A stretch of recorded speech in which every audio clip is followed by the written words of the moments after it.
Si ignoras lo que ocurrió antes de que nacieras, siempre serás un niño. Cicerón. Una hora con la historia, un nuevo enfoque del pasado deshaciendo mitos, con Pío Moa. Pues ya saben ustedes, una semana más estamos aquí en Informa Radio, una hora con la historia. Estamos con don Pío Moa. Don Pío Moa, www.piomoa.es, es el blog donde don Pío, pues sus reflexiones, sus comentarios, cada vez más interesantes. Y luego una buena noticia, don Pío Moa ha vuelto a Twitter, a la red social Twitter. Don Pío, ¿cómo estamos? Bienvenidos. Hola, muchas gracias. Aquí estamos de nuevo. Una Bueno, situación muy complicada. estamos ante una situación cada vez más complicada, la resignificación del Valle de los Caídos, han pisado el acelerador, el resultado de estas elecciones europeas, la imputación al hermano de Sánchez, Sánchez, el sátrapa o el tirano, en una huida hacia adelante, una oposición que muchas veces se queda a medio camino. ¿Qué comentaríamos esta semana? Bueno, aquí lo más importante y lo más terrible es que la monarquía, el rey, se ha Ujú, sumado al golpismo. ujú, El rey, lo he expuesto en mi blog, el rey, desdiciéndose de su intervención contra el golpismo de 2017, ha firmado el golpismo mucho más peligroso de la amnistía. Con ello, ujú. se ha unido al doctor Saunas y ha debilitado y en parte desarmado cualquier otra oposición que pudiera venir de los jueces, de otras instituciones o de Vox, o una oposición popular, y ha dejado a España sin ley, en plena crispación social. Ujú. Este es el acto político de mayor gravedad desde la transición. Es la liquidación de la transición y el paso al golpismo abierto.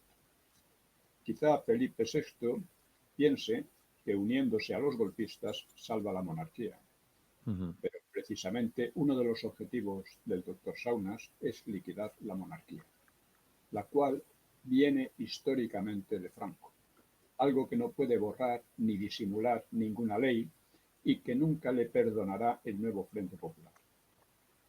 Considero que es muy probablemente, nada es seguro, claro, en la política, pero muy probablemente el suicidio de la monarquía, Claro. que ya se suicidó en los años 30. Ujú.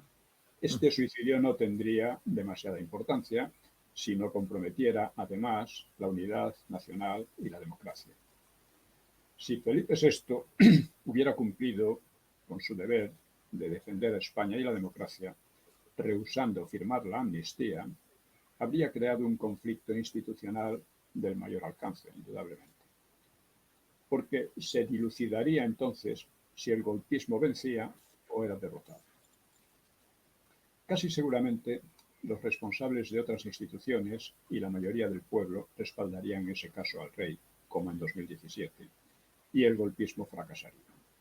Pero el rey no ha asumido su deber ni los riesgos implícitos a su deber, con lo que se hace cómplice, de hecho, del doctor Saunas y deja a España, repito, sin ley. Las perspectivas para el país no pueden ser más sombrías, a menos que los jueces, o algunos de ellos, y los responsables de otras instituciones mantengan la Constitución, por más que la monarquía quedase en entredicho por su evidente cobardía moral. Claro. De los muchos actos políticos muy graves desde la Constitución, que ha sido tantas veces vulnerada, pues este es el más grave, con Sí. aspecto, además, de definitivo, que no puede ser definitivo. Esto requiere una mayor comentario, ¿no? La amnistía es la glorificación del golpismo contra la Constitución y contra la unidad de España. En realidad no es una amnistía. La amnistía supone un olvido y un perdón, ¿no? No lo es porque los así perdonados u olvidados, teóricamente, han dicho abiertamente que piensan volver a la carga en cuanto puedan. Es una glorificación del golpe, que paró en su momento el rey, por lo cual es también una humillación tremenda a la monarquía y al propio rey. Es cierto que el doctor Saunas pues, ha cedido a las exigencias de los golpistas. Pero no solo porque necesita sus votos, como analizan muchos, cosa tiene mucho más fondo. Es porque está de acuerdo con ellos en el fondo. Ni la unidad de España ni la democracia le importan. Es más, su plan y programa es la de invertir los últimos 5 siglos largos de historia de España y, perdón, y convertir la nación en una confederación de supuestas naciones con derecho a la secesión. Una secesión forzada por el hecho de que su concepto de España, el concepto que tienen de España los separatistas y el PSOE, es completamente negativo. Es tan negativo como es absurdamente positivo el concepto que tienen de sí mismos, de su historial, un historial nefasto, antidemocrático, liberticida, brutal, ¿no? Que lo he expuesto en varios libros, pero que, en fin, por desgracia no ha calado en la casta política, que prácticamente ha derivado de una especie de chorizosfera. Así que España tendería a desaparecer, convertida en un conglomerado de una confederación, dicen, de estados perfectamente manejables por potencias exteriores. Como la derecha carece de pensamiento político y sobre todo de conocimiento de la historia, es incapaz de entender algo tan evidente. Es incapaz de entender las consecuencias de decisiones de este tipo. Como Aznar no entendía nada de las consecuencias de su condena al franquismo, que suponía una condena a la transición. De ahí viene todo lo demás, ¿no? Las series de memoria histórica hasta llegar a esto. Esa tendencia, o sea, a la disgregación de España, fue una de las causas principales de la Guerra Civil y parece que se está creando una situación parecida. Por otra parte, bajo declaraciones pomposas y vacuas, pues también al PP le convenía la amnistía. Porque fue Vox y no el PP el que denunció como delito, que lo es, el butifarrendo. Lo denunció ante los tribunales. Sin eso, sin eso el PP habría seguido su política de siempre. Política de chanchullos, que suele llamar diálogos, para repartirse cargos, poder y dinero con los separatistas y con el PSOE. Esta es su política y lo que entiende por democracia el PP. Sin embargo, la propia amnistía ofrecía la solución más sencilla para superar el problema. Bastaría que el rey dijera: no firmo esa ley, aunque salga del Parlamento, porque su contenido es anticonstitucional, antimonárquico y sobre todo contrario a la unidad de España, que yo debo, por mi cargo, defender. Ahora verán ustedes lo que hacen. Claro, esto crearía un conflicto institucional en el que, ya digo, o bien ganaban los golpistas o eran frenados en seco. Yo creo que el rey, puesto de acuerdo con jueces, fiscales, militares, representantes de las instituciones, es seguro que ganaría la partida. Hay indicios, no prueban las cosas por completo, pero el rey es acogido con gran devoción por la gente cuando sale por ahí. El doctor, al contrario, es insultado de una manera sistemática. Sin embargo, el rey ha optado por someterse al doctor Saunas. La verdad es que Stanley Peck ha caracterizado muy bien a la derecha. Crasa ignorancia, ineptitud y simple cobardía. En general, pues, esta es la historia de estos años, sobre todo desde Aznar. Aznar tuvo algunos aciertos que no deben olvidarse, sobre todo en la lucha contra la ETA y en algunos aspectos de su política internacional, aunque en el aspecto, por ejemplo, el apoyo con Polonia, el mejor acuerdo con Argelia, en lugar de esa sumisión a Marruecos. Pero a pesar de estos acuerdos importantes, tuvo un fallo mucho más importante, que es la supeditación total a los intereses de USA e Inglaterra en la guerra de Irak. Aquello fue lo que motivó que ganara Zapatero en 2004, a partir de los atentados aquellos. Los atentados no se sabe bien su autoría ni otras muchas cosas, pero se saben muy bien sus efectos. Sus efectos fueron el triunfo de Zapatero, el triunfo de la ETA y el triunfo de los separatistas, que desde entonces no han cesado de avanzar hasta llegar a lo que hemos llegado. Y que no han sido parados ni mucho menos por Rajoy, vamos, por el PP. ¿Por qué? Porque el PP, no, en fin, crasa ignorancia, ineptitud y simple cobardía. Sí, es. No tiene un proyecto, ellos tienen un proyecto. Tienen un proyecto general, un gran proyecto sobre España, que es disgregarla, porque ellos consideran que España no es una nación, sino un Estado que se impone sobre otras naciones, y un Estado imperialista, en definitiva, y que lo mejor es que cada nación decida lo que quiera hacer, decida por dónde. Claro, esto conviene mucho a otras potencias que, por supuesto, podrían manejar a unas de esas supuestas naciones contra otras, en fin, manipularlas y hacer lo que les dé la gana, ¿no? Porque España quedaría absolutamente inerme, ¿no? Esta sería una de las consecuencias. Otra de las consecuencias es la destrucción de la democracia. Porque aquí ha pasado una cosa verdaderamente asombrosa, y es que la democracia viene del franquismo. Fue aprobada en referéndum muy mayoritario de la ley a la ley, es decir, respetando la legitimidad histórica del franquismo. Y sin embargo, debido a esta debilidad intelectual, entre otras cosas, ¿no?, y moral de la derecha, han conseguido identificar democracia con antifranquismo. Por lo cual los demócratas eran ellos, que siempre que fueron los causantes de la guerra civil, los que querían sovietizar España, los que destruyeron las libertades y las han seguido destruyendo desde entonces. Ellos eran los demócratas. Y los que reivindicaran la legitimidad histórica del franquismo serían los antidemócratas. Esto lo ha aceptado la derecha, lo aceptó Aznar directamente. Ya antes lo venían aceptando. La monarquía, digo que se ha vuelto en cierto modo golpista o colaboradora con el golpismo a través del actual rey. Y esto viene también de lejos. La monarquía actual viene de Franco, no viene de otra cosa. No viene de los propios monárquicos, que eran una minoría y además se habían suicidado y estaban desprestigiados en España en general. Viene de Franco. Y la Constitución, ellos dicen que viene de la Constitución. Bueno, la Constitución lo único que hizo fue refrendar la decisión de Franco. Eso es. Sin la decisión de Franco, la Constitución no sería monárquica seguramente. Y todos estos chanchulletes y todas estas desvirtuaciones de la historia, de la realidad, pues han ido convirtiendo poco a poco la política española en una farsa. Y la monarquía, desde el momento en que trató de olvidar su origen, pues quedaba en manos de sus enemigos.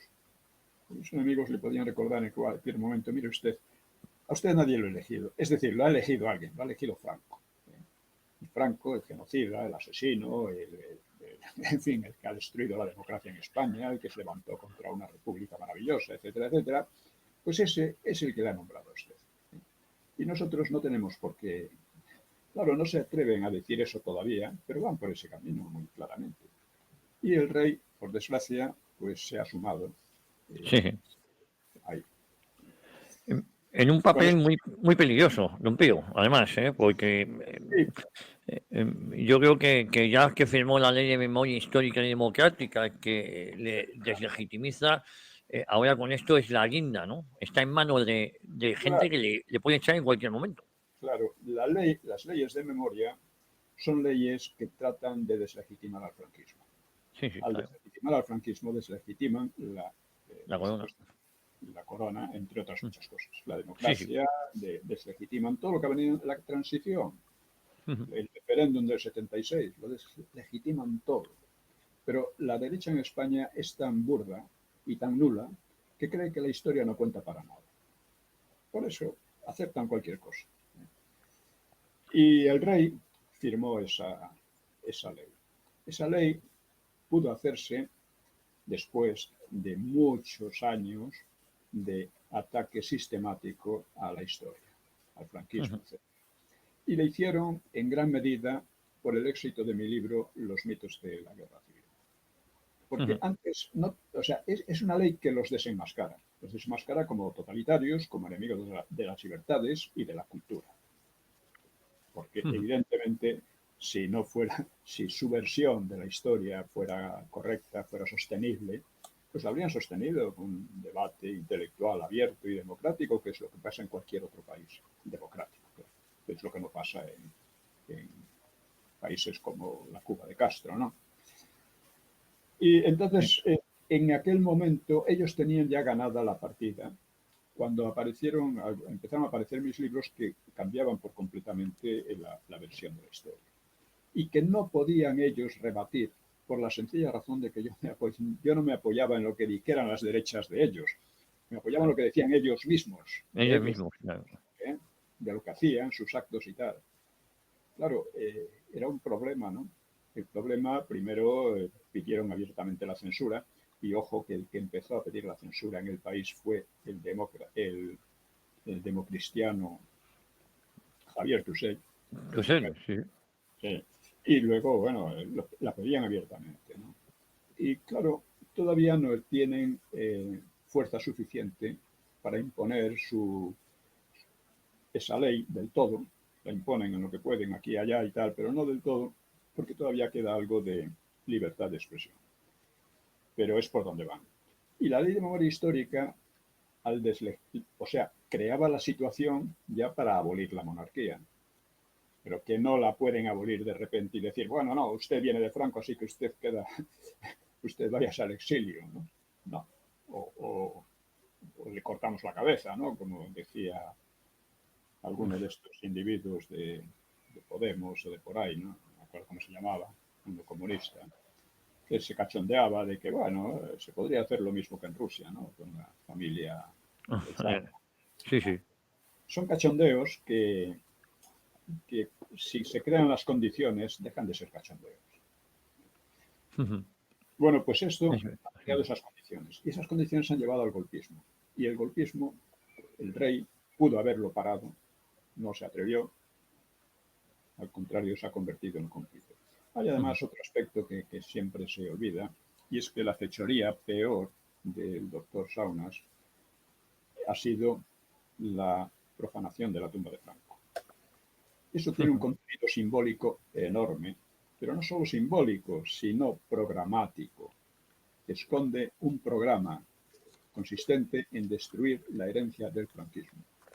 La herencia del franquismo ha sido la transición, ha sido la unidad de España, ha sido la democracia, ha sido la monarquía, y todo esto es lo que busca destruir este nuevo Frente Popular, de hecho, no es oficial, pero sí es de hecho, que tenemos en España, que es el que, se ha convertido en golpista, no solo con la amnistía al golpismo, es que lleva ya mucho tiempo en este tipo de cosas.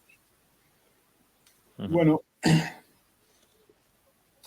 digamos que, en fin, hablando de otras cosas, porque, en fin, esta situación va a depender todo como siempre, de la resistencia que hay.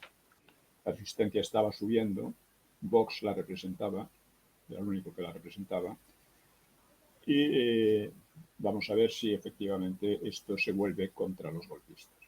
Porque está el pueblo y una gran parte del pueblo tendrá que terminar por ver las cosas. Por desgracia, una gran parte del pueblo está lo bastante idiotizada como para votar al PP, por ejemplo, en las elecciones llamadas europeas, para votar al PP sin darse cuenta que es lo mismo que votar al PSOE. Sin darse cuenta a pesar de que ellos mismos lo han dicho. Ellos mismos lo han dicho. El González Pons, ese o como se llame, ha dicho, la von der Leyen lo ha dicho. Nosotros, pues, el PP va con el PSOE en la Unión Europea y en España también. Hay una cuestión también en relación con esto de la firma de la amnistía, porque dicen algunos, bueno, pero que la Constitución dice que el rey tiene que firmar lo que decide el Parlamento. Eso es cierto, pero ¿y si el Parlamento decide algo contra la Constitución? O sea, la Constitución dice que tiene que firmar, pero si el Parlamento dice algo contra la Constitución y contra la unidad de España, eso no puede firmarlo de ninguna de las maneras. Y claro, eso plantea un problema, vamos a decir, histórico. ¿Es posible que un parlamento, teóricamente elegido por el pueblo y todo eso, eh, pues emita leyes contra el propio país y contra la democracia? Es perfectamente posible. Esto Claro. ya pasó con los nazis. Ya he dicho muchas veces que el golpe que han venido realizando esta gente en estos años es un golpe al estilo nazi. Es decir, salvando las formas, llegar al Parlamento y imponer leyes que destruyen las libertades. Esto es exactamente lo que están haciendo. Ujú. Las leyes de género, las leyes de memoria histórica, pues son leyes contra las libertades, contra la democracia. Y han colado hasta ahora. Pero claro, esta ya es el golpismo abierto y eso ya era la ocasión, si el rey hubiera querido, hubiera tenido valor o lo que fuera, pues era la ocasión para acabar con este proceso. No, mire usted, aquí Ujú. el pueblo va a tener que elegir entre lo que digo yo, que tengo la obligación de defender la Constitución y la unidad de España, y lo que pretenden Y luego, ustedes.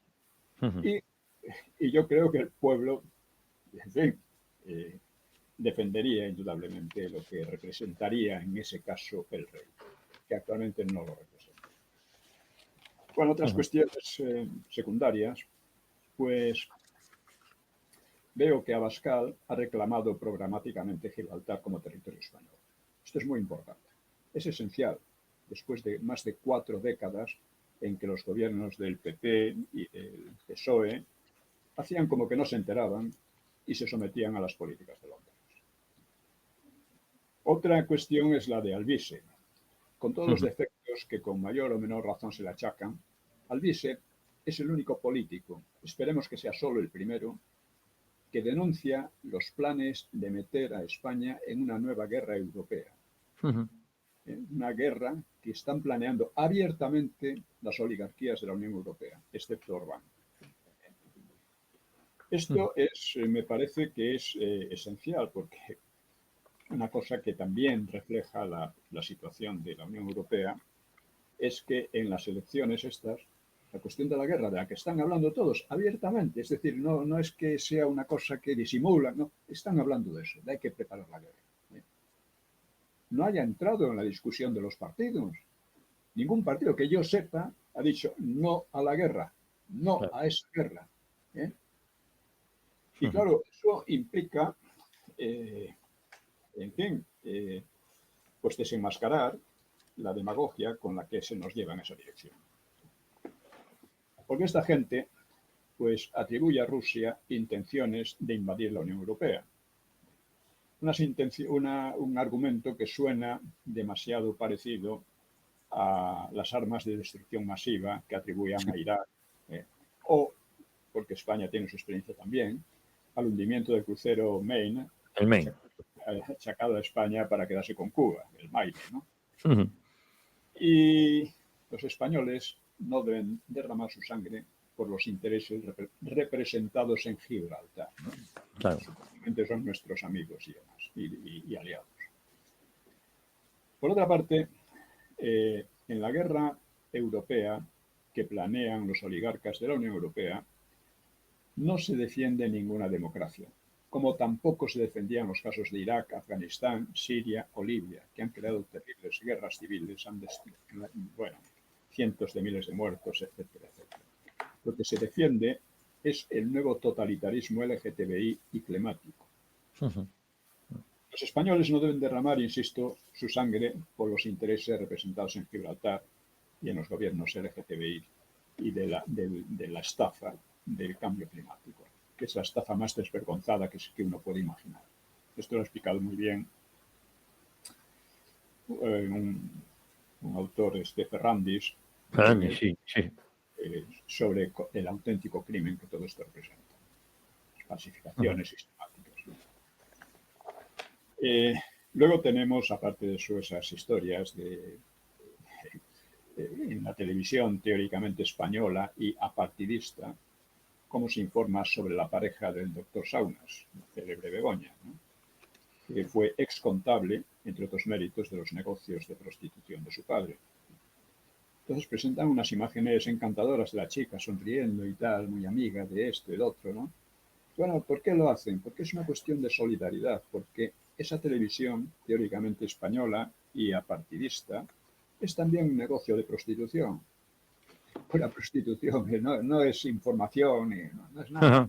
es prostitución de otro tipo, prostitución intelectual y moral, ¿no? Bueno, y como estamos en la Feria del Libro, pues he estado en las dos últimos fines de semana Sí, sí. y he firmado, los libros que más he firmado por este orden son Galería de charlatanes. Esto es un estudio crítico sobre el estado deplorable de la historiografía académica en España. Y claro, se dice que un país vale lo que vale su universidad y la Universidad Española, desde luego, vale muy poco. Vale Y es poco. que cualquiera que lea el libro puede apreciarlo.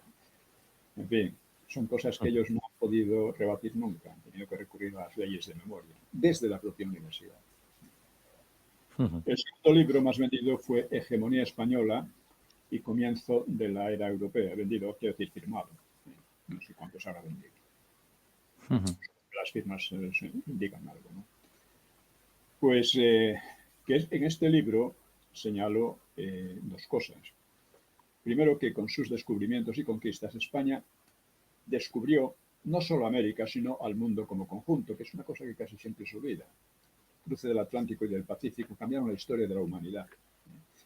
Y además se iniciaron la era europea, una era que terminó 4 siglos y medio después, en la Segunda Guerra Mundial. Y, y esto es importante Ujú. conocerlo, porque antes de aquella época los continentes se ignoraban, las culturas se ignoraban, excepto las más inmediatas, ¿no?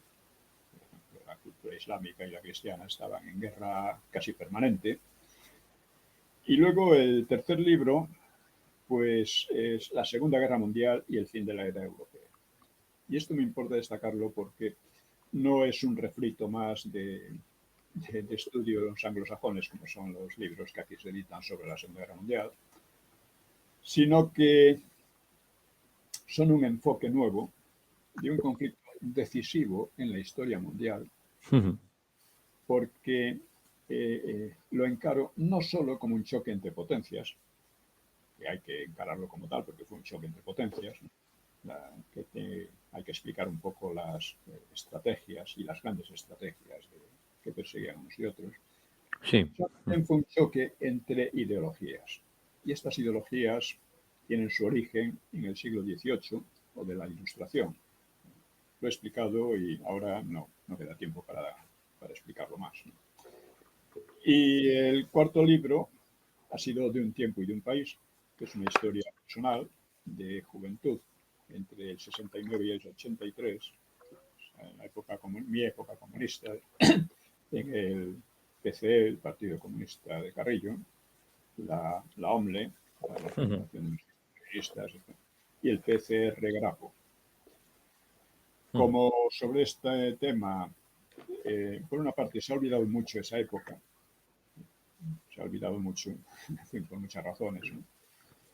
Y al mismo tiempo se ha mentido mucho concretamente sobre lo que representó el comunismo en sus aspectos más violentos y más aparentemente democráticos que hubo entonces. Ujú. Bueno, pues no sé, con esto yo creo que Podemos pasar al tema, ¿no? Al episodio de hoy. seguir con él, sí, efectivamente, que es los años dorados del franquismo, que al mismo tiempo que dorados fueron los años en que estaba siendo socavado y privado de futuro Es, desde el Vaticano. sí. Eh, Es curioso que efectivamente así fue. Los años más dorados, a su vez, el Concilio Vaticano II socavaba al régimen, ¿no? sí, sí, sí, lo socavaba de una manera fundamental. Ujú. Y bueno, pues España en aquellos años entró en el pequeño club de países con más de $2.000 de la época per cápita, ¿no? Que llegó, se aproximó al 80% de la media de los países ricos europeos a la muerte de Franco, ¿no? Y por lo demás, y lejos de apreciaciones como estas, pues la economía del país no se limitó a explotar el turismo y la emigración exterior, como se dice, porque hubo la chorizosfera, como creo que Sí, debiera llamársele de una manera ya general, el conjunto de PP, PSOE, etcétera, y separatistas, pues estos defienden la inmigración masiva en España, diciendo que también los españoles emigraron a Alemania, a Suiza, a Francia, etcétera. Es cierto, ¿no? Emigraban, pero iban con un contrato de trabajo y además era una migración de ida y vuelta. La claro. actual inmigración no es, con contratos es en gran parte ilegal y no es de ida y vuelta, sino que se queda aquí formando guetos y formando áreas en las que no rigen las leyes nuestras, en las que además, sobre todo cuando se trata de los musulmanes, pues es que es tremendo lo que está pasando, ¿no? Solo hay que ver lo que ocurre en Francia. Bueno, además esta gente piensa que vienen con la intención de pagar nuestras pensiones, vamos, nada más lejos de la intención de ellos. Bueno, pues con respecto, o sea que no solo hubo, como digo, el turismo y la emigración, sino que hubo una industrialización muy fuerte que había sido emprendida en los años 40 y que entonces, en los años 60, cobró un máximo impulso. Con respecto a 1959, el consumo bruto de energía se duplicó ampliamente. Sé que por entonces, anteriormente ya había aumentado muchísimo con respecto a la República, ¿no? Se cuadriplicó de sobra la producción de electricidad, la de acero se multiplicó por 6, la construcción naval se decuplicó, se multiplicó por 10, y España llegó a ser el tercer o cuarto país constructor de barcos en el mundo. La producción de cemento casi se multiplicó por 5. La de ácido sulfúrico se triplicó. La de automóviles se multiplicó por más de 17. Pasó de 40.000 a finales de los 50 a 700.000. Y algo parecido ocurrió con la mayoría de las industrias. Ello aparte, el agua embalsada multiplicó por 10 los embalses de antes de la guerra, por 10. La repoblación forestal fue una de las más ambiciosas del mundo. Esto era ecología práctica. Y la agricultura aumentó su productividad al mismo tiempo que disminuía su peso relativo en el PIB en favor de la industrialización y los servicios, como en los países desarrollados. Esto es importante porque la reforma agraria de la República fracasó por dos razones. Primero, porque estaba muy mal planteada. Esto el propio Azaña lo dice. Se ríe de aquellos planificadores, ¿no? Y por otra, porque coincidió con una época en que España no se industrializaba, sino más bien al revés. En todos los países del mundo, la población agraria, que estaba empobrecida porque en definitiva era demasiada para lo que podía producir, pues se resolvió ese problema con la emigración a las industrias, con la emigración a las zonas, a las ciudades industrializadas, ¿no? Y esto fue lo que pasó también en el franquismo. O sea, resolvió un problema que fue una verdadera pesadilla durante la República. En cuanto al comercio exterior, pues se multiplicó por 5. En 1961, pues se suprimió el famoso arancel Cambó, que Cambó estaba muy orgulloso de él, porque imponía un proteccionismo excesivo a la industria española, con lo cual dificultaba que la industria se expandiera fuera de Vizcaya y de Barcelona, que eran las principales zonas industriales. Y esta era además, la industria esta, vasca y catalana, pues eran industrias poco creativas que funcionaban con patentes y métodos extranjeros y no aportaban casi ninguna innovación a ellos. Y, en fin, de todos modos, persistió en España un proteccionismo más alto que el común entre otros países ricos, porque todos los países se industrializaron a base de proteccionismo, tanto Alemania como USA, etc. Pero este proteccionismo no ralentizó el crecimiento como había hecho el arancel Gamboa. Así que el auge de los 60 se tradujo en una expansión fabril por toda España, o sea, de fábricas, no de fiebre. Mediante los planes de desarrollo, creándose pues importantes centros industriales en ciudades como Huelva, Sevilla, Córdoba, Valencia, Valladolid, Vigo, Avilés, Coruña, Burgos y otros. Pues estos que antes eran ciudades prácticamente sin industria, pues forman ahí los de industriales importantes, ¿no? Luego, como siempre pasa entre los economistas, la economía no es una ciencia propiamente dicha, aunque se aproxima en algunos aspectos, ¿no? Pues los índices de crecimiento son estimados de forma muy distinta por distintos autores, ¿no? Pero más o menos oscilan entre un promedio anual del 5,5% del economista Alcaide, casi el 7%, por ejemplo, Prados de la Escosura, y con años próximos al 10%. Esto no se ha vuelto a dar.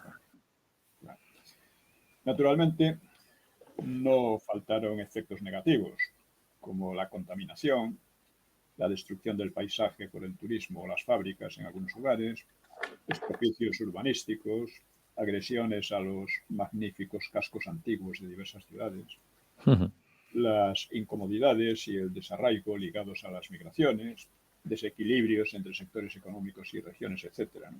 Estos costes eran difíciles de evitar, como revela la experiencia de todos los países.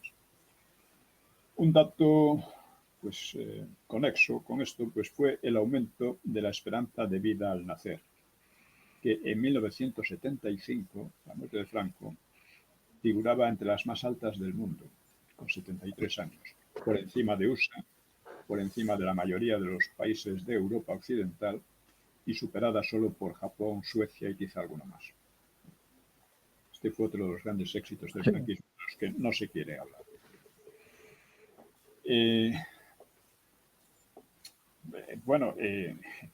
Y esto indudable pues tiene relación también con una seguridad social que en líneas generales funcionaba con eficacia. Bueno, asombrosamente tuve que lidiar en un debate televisivo con un ignorante profesor de universidad, ya no recuerdo ni cómo se llama, que era un asiduo de las tertulias. Según él, la seguridad social del franquismo solo había sido un método para robar a los trabajadores y darse la gran vida a los oligarcas. De esta manera explica esta gentuza las cosas. Mintiendo. El profesor en cuestión es profesor titular en ciencia política, doctor europeo en Derecho, máster en gestión pública, comentarista y analista en el grupo Prisa y otros. Uf. Cuando hablo de galería de charlatanes, es que sé lo que quiero decir. Bueno, personajes así son los que explican la historia y crean opinión pública desde los medios de comunicación más potentes, ¿no? En fin, deprime constatar la decadencia de la universidad española. Eso de que el valor de un país se mide por el valor de la universidad, pues dice mucho. Mucho. Luego, si vamos a los datos en la enseñanza, pues concuerdan con el despliegue económico. El número de alumnos de enseñanza media se duplicó con respecto a 1960 y el de universitarios se cuadruplicó ampliamente, con una presencia femenina en rápido aumento. O sea, se triplicó el alumnado de ingenierías, que ya había dado un salto espectacular en los años 50. La universidad se iba masificando con sus ventajas y sus inconvenientes, pues la calidad a veces pues se pierde cuando aumenta la cantidad, a veces, generalmente. El analfabetismo, que era un problema secular, claro, bajó a porcentajes residuales, en torno al 8%, la mayoría gente ya muy mayor, ¿no?, procedente de la República. La venta de periódicos se multiplicó por 5 con respecto a los años 40. y la venta de libros, pues todavía más. España llegó al quinto puesto del mundo en número de títulos, que fueron 19.000 en 1970. Esto es una cosa muy curiosa, que según parece en España se lee poco, pero se publica muchísimo. Sí, sí, eso es así, ¿eh? Es uno de los países que más libros publican, ¿no? Sí, sí, justo. Bueno, pues siguiendo la abundancia de trabajo urbano, pues aceleró el trasvase de población del campo a la ciudad, que ya era muy notable desde los años 40. Y así quedó resuelto, como decía, el problema agrario, causado por un exceso de población rural y por la baja productividad, que es lo que había intentado solucionar la República sin éxito ninguno. La producción agraria subió y la clase media creció con fuerza, incluyendo a capas de obreros que se convirtieron en dueños de sus casas, a veces de sus automóviles y otras muchas Sí, sí. cosas, una tendencia que fue alentada por el gobierno. España era el país europeo con más propietarios de sus propias viviendas. Se generalizaron también pues, los electrodomésticos y los televisores, etc. ¿no? Claro, antes no se podían generalizar porque la televisión es una cosa históricamente muy reciente, ¿no? Viene de los años 50 o más. ¿no? Las mujeres que trabajaban fuera de casa, porque en casa también trabajan, pues llegaron a un 23% de la población activa. Y se hizo un enorme esfuerzo mediante la formación profesional acelerada, la FPA, y la promoción profesional obrera, el PPO, que convirtió a cientos de miles de peones en obreros especializados, que fue otro de los aspectos de la época. ¿no? Bueno, estos datos daban sustancia a lo que se llamó internacionalmente el milagro español. Antes había hablado del milagro alemán de los años 50, que efectivamente de ser un país derrotado y arruinado, pues había aventajado económicamente a su vencedora Inglaterra en los años 50, el milagro alemán. Y se vaticinaba que en algunos años más la renta per cápita española superaría a la italiana y a la inglesa. Esto no llegó a ocurrir, como sabemos, ¿no? Y esto No. se debió al modo no muy poco brillante cómo se abordaron las crisis posteriores, empezando por la del petróleo hacia el final del régimen, ¿no? Y luego la transición, etcétera. Allí la economía se estancó durante bastantes años. Y Franco, pues, explicó a su manera la cuestión. Dice, cuando abrimos el periodo de estabilización, 59, ¿no? El plan de estabilización, pues se dijo por algunos que cambiábamos violentamente el signo de nuestra política económica, pasando de la autarquía a la concurrencia. Dice, lo milagroso es haber hecho lo que nosotros hicimos en la década de 1940-1950, donde sentamos las bases de nuestra revolución industrial. Iniciamos los programas de regadío y de repoblación y promulgamos una legislación social básica cuando ni la ayuda americana ni el turismo habían comenzado. Evidentemente, esto es la realidad.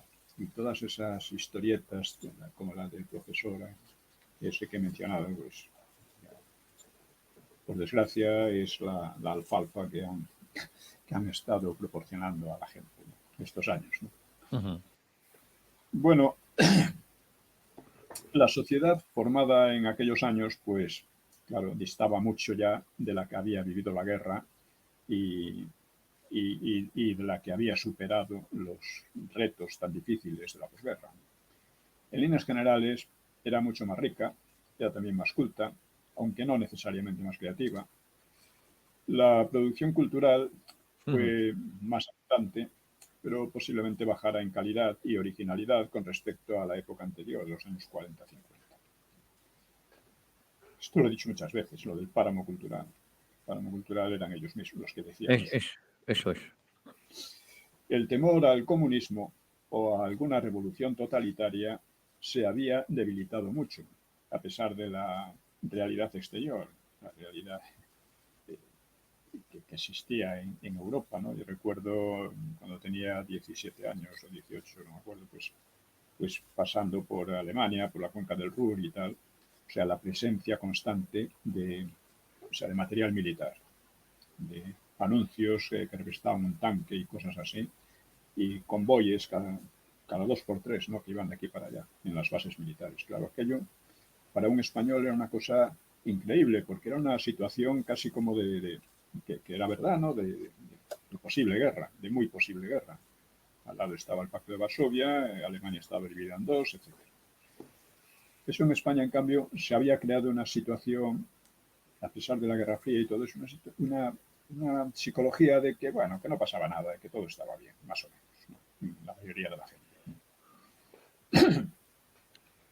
Las preocupaciones, además de la mayoría, pues ya habían dejado muy atrás la supervivencia. En los años 40 la preocupación por la supervivencia era muy fuerte, ¿no? Y se centraban, igual que en el resto de los países occidentales, en un consumismo un tanto pedestre, si se quiere, un tanto trivial, pero que era necesario también. Y la retórica del régimen abandonó el tono de arenga y la invocación al sacrificio que forzosamente tuvo en la guerra y después, ¿no? Sustituyéndola por una argumentación de tipo economicista y tecnocrático. Las generaciones jóvenes, en su mayoría, pues miraban la guerra civil y la guerra mundial como sucesos muy lejanos.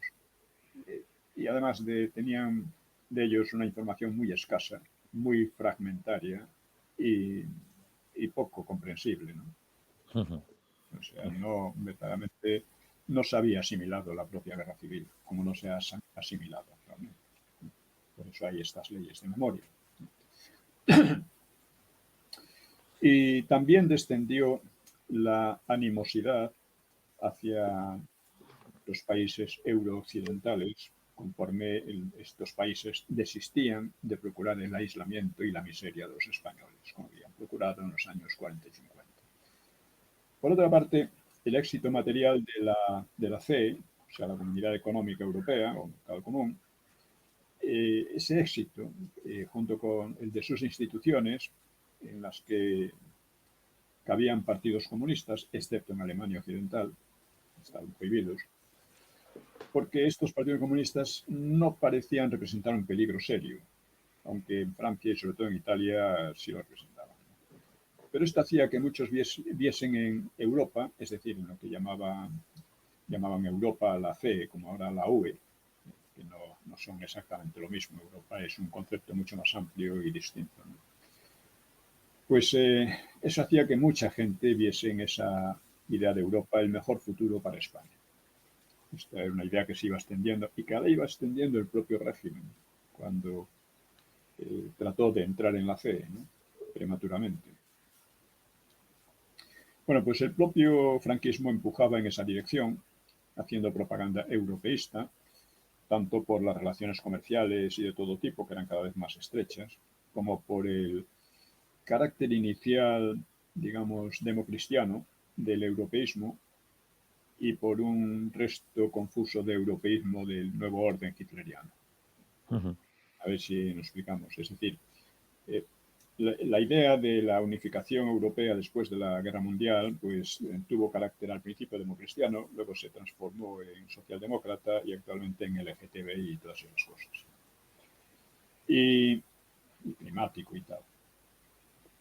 Y por otra parte, había todavía un residuo de simpatía en España hacia el orden hitleriano, ¿no? El nuevo orden hitleriano. Hasta 1973, pues la Comunidad Económica Europea integraba a Francia, Italia, Alemania Occidental y el Benelux, es decir, Bélgica, Holanda y Luxemburgo, ¿no? Y los integraba en torno a un eje fundamental franco-alemán. Con Francia tenía el mayor protagonismo político y Alemania el protagonismo económico. Esta fuerza económica de Alemania no se traducía en política debido a la división del país y también al recuerdo del nazismo.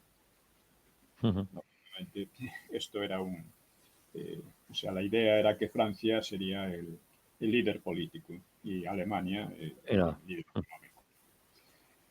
El plan consistía en una creciente interdependencia económica que sería el cimiento de una posterior unidad política, que convirtiese a Europa occidental en principio, pues en una superpotencia capaz de sacudirse la protección de USA y de desempeñar un papel propio en el mundo. Esa Europa se presentaba como un poder equilibrador, entre comillas, entre las otras dos superpotencias y como garantía de la paz en Europa, cuando en realidad la garantía de la paz y la garantía contra el totalitarismo se debía a USA, al ejército useño, lógicamente. Porque a las bases de la OTAN, que eran bases de USA sobre todo, y las bases propiamente de USA, pues era lo que aseguraba al resto de Europa frente al expansionismo soviético. Sí, porque claro, se veía que las divisiones acorazadas soviéticas eran imparables, ¿no? O sea, Sí, sí, era. sí, imparables únicamente hasta el Canal de la Mancha y hasta los Pirineos. Por eso España adquirió una importancia estratégica clave para USA, también para el resto de Europa, pero el resto de Europa seguía siendo muy hostil, ¿no?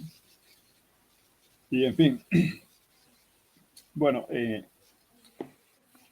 y por otra parte, hablando del pacifismo europeo, pues varias potencias europeas protagonizaban unas guerras coloniales a Sí, veces salvajes, muy salvaje. empeñadas. No obstante, estas consideraciones no se hacían en España porque el análisis político no ha solido ser muy agudo. Claro, Europa, vamos a europeizarnos, debemos entrar en Europa, como decían los más idiotas, pues en fin, como si España no estuviera en Europa, ¿no? El proyecto europeísta revivía otros intentos ancestrales de unificar políticamente el continente, que es lo que se intentó al caer el Imperio Romano sobre la base de la herencia común cristiana.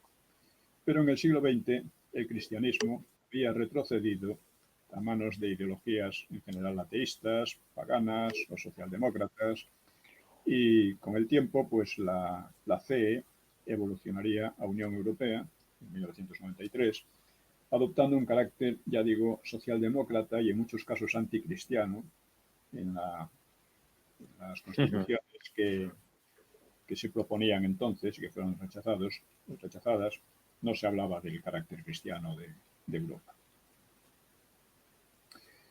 La Unión Europea, pues, busca, y ya digo, últimamente ha evolucionado hacia una ideología LGTBI y demás, ¿no? y climática. La Unión Europea busca homogeneizar cultural y políticamente a Europa en pugna con la historia y las culturas nacionales y con el inglés como lengua superior de comunicación, prácticamente oficializada, ¿no? O sea, los llamamientos oficiales a las votaciones para las elecciones últimas vienen en inglés. Bueno, pues ya digo que este designio, pues rompe de hecho con las raíces culturales y políticas europeas, buscando una nueva civilización de cimientos muy duros.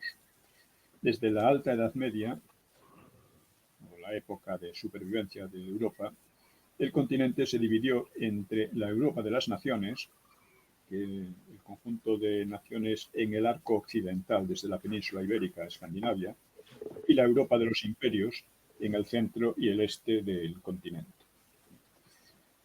España, desde luego, permaneció al margen de la Europa imperial, de los imperios, igual que Inglaterra o Francia, ¿no? Inglaterra siempre miró con recelo a la CE. Se unió a ella en 1973, siempre con un pie fuera, pese a que culturalmente era la potencia ganadora. No hay más que ver la importancia del inglés, no es la lengua oficiosa, por lo menos, ¿no? Y Francia perdería gradualmente frente a Alemania, ¿no? El papel rector fue siendo el alemán. Y, por cierto, claro, los ingleses se hartaron de ser, digamos, mangoneados, por así decir, desde Bruselas y se fueron. mientras que aquí en España se trata de lo contrario. Cuanto más mangoneo, mejor. Eso es. Pero por los años 60 y 70, el europeísmo cundía mucho en amplios círculos políticos e intelectuales de España, ¿no? Tanto de izquierda como de derecha. Eran unos círculos que generalmente no conocían o conocían muy mal la historia europea y no pasaban de algunos tópicos simples cuando se trataba de eso. Yo, por esa razón, escribí Europa, una introducción a su historia que recomiendo a los que tienen interés por el asunto, porque en España hay una situación paradójica, un gran entusiasmo europeísta y al mismo tiempo una ignorancia enorme Enorme. y falta de interés por superar esa ignorancia, que es lo más curioso, ¿no? No, Pío, nos faltan un par de minutos, ¿eh? Sí. Sí. Bueno, pues ya vamos terminando, ¿no? Ujú. Había en ese europeísmo un fondo de negación de España. Sí. Un fondo de negación de España que era tradicional ya desde el desastre del 98 y que había formulado Ortega con el dicho ese absurdo, ¿no? De España es el problema y Europa la solución. Porque España habría tenido, según ellos, una historia anormal, enferma, vergonzosa, que solo se remediaría entrando en Europa, como si antes hubiera estado en algún otro lugar, ¿no? Eso es. Bueno, estas cosas se afirmaban sin el menor análisis serio, que se limitaba a un conocimiento superficial y además con una admiración provinciana, ¿no? Paleta, ¿no? Hacia Francia, también hacia Inglaterra y un poco hacia Alemania. Me refiero a la época de principios del siglo XX, ¿no?